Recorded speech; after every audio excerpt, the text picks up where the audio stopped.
BA, BCom, BSc, MA, MCom करें विश्व की सबसे बड़ी यूनिवर्सिटी इग्नू से। सॉल्व असाइनमेंट्स और गाइड बुक्स प्राप्त करें। संपर्क करें Mahakal computers, DAV PG college के पास, पंच मंदिरा मोड़ से दाहिने, सिवान।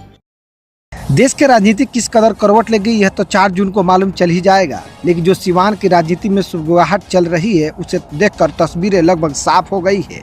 सिवान की तमाम ग्राउंड रिपोर्ट ये बता रही है कि इस बार हिना साहब का माहौल बनता दिख रहा है। बीते 3 बार चुनाव में हार का सामना कर रही निर्दलीय उम्मीदवार के तौर पर चुनाव लड़ रही हिना साहब इस बार वापसी कर सकती है। राजनीतिक की जानकारों को मानो तो इस बार सवर्ण समाज के समर्थन भरपूर मिल रहा है। बीते दिनों हिना साहब रंग के साथ भेदभाव न करने पर जोर दिया, इस पर सवर्ण वोटरों में सॉफ्ट कॉर्नर देखा गया।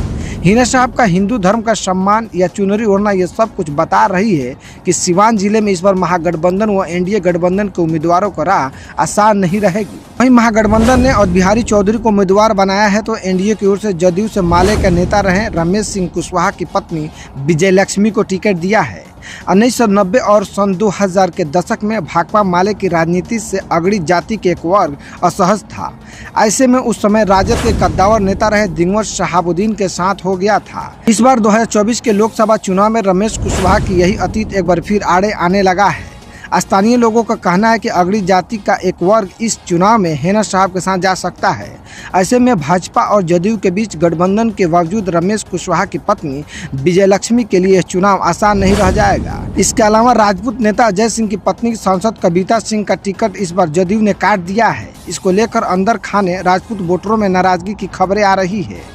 NDA गठबंधन से नाराज राजपूत वोटर राजद के और बिहारी चौधरी को बजाय निर्दलीय उम्मीदवार हिना साहब को वोट दे सकते हैं। अगर ऐसा होता है तो सिवान की राजनीति और ही मजेदार हो जाएगी। वहीं राजद के और बिहारी चौधरी का एक बड़ा वोट बैंक भी हिना साहब के साथ शिफ्ट होने का बेताब नजर आ रहा है। वहीं पप्पू यादव भी सिवान की राजनीति में हिना साहब के पक्ष लेते हुए सक्रिय हो सकते हैं। जहां तक सिवान के जातीय समीकरण की बात है तो अनुमान के मुताबिक यहाँ करीब 3 लाख मुस्लिम, 2.5 लाख यादव, 1.25 लाख कुशवाहा और 80,000 के आसपास सहनी वोटर है। इसके अलावा करीब 4 लाख अगड़ी जाति, 2.5 लाख EBC मतदाता हैं। राजनीतिक जानकारों को मानो तो हिना साहब फॉरवर्ड वोट बैंक को एकजुट करने में लगी हुई हैं। इसके लिए वह छोटे छोटे कार्यक्रम कर रही हैं। वहीं बेटे ओसामा साहब पर्दे के पीछे से सक्रियता निभा रहे हैं। इसके साथ ही हिना साहब के समर्थकों का ये निर्देश दिया गया है कि सोशल मीडिया से लेकर धरातल तक कोई ऐसा काम न करे जिससे माहौल खराब हो। कहने का मतलब है कि हिना साहब के टीम इस बार के चुनाव में छोटी छोटी बातों पर भी ध्यान दे रही है। वहीं जदयू प्रत्याशी के लेकर बीजेपी के बीच कोई खास उत्साह नहीं दिख रहा है। कहा यह जा रहा है कि बस औपचारिकता के लेकर भाजपा के नेता विजयलक्ष्मी कुशवाहा के साथ घूम रहे हैं, लेकिन कुछ ऐसे भी नेता हैं जो अंदर खाने हिना साहब को जिताने के लिए काम कर रहे हैं।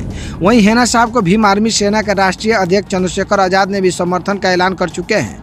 वहीं भूमिहार संघ के अध्यक्ष आशुतोष कुमार भी खुलकर हिना साहब के साथ आने का ऐलान पहले ही कर चुके थे।